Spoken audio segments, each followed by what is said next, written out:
Welcome to our tutorial on using the Polygon tool. Let's go to the Sketch tab and select Polygon. Now we'll select the front plane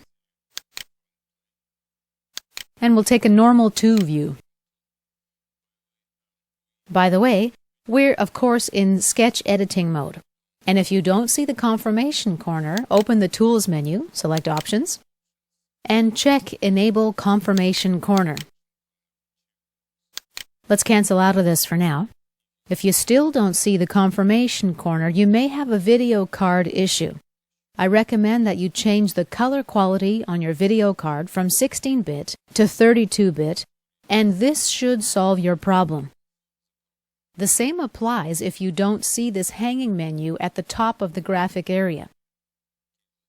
Alright, back to our polygon. First, I'm going to select the center. Drag the mouse and click. And we have our polygon. Here we have an option to choose for construction.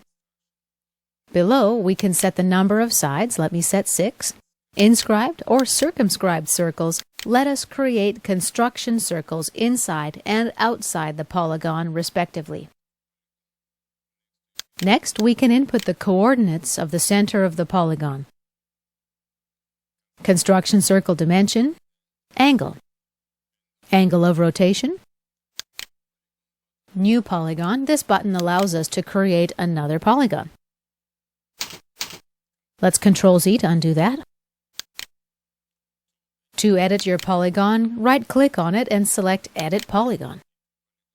And let's accept. Click OK for now.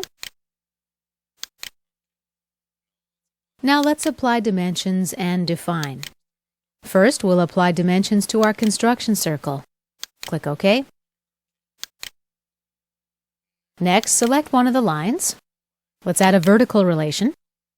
OK. Control-select the center and the central point. And let's add a coincident relation. Here is our fully defined polygon. This concludes our tutorial on using the Polygon tool.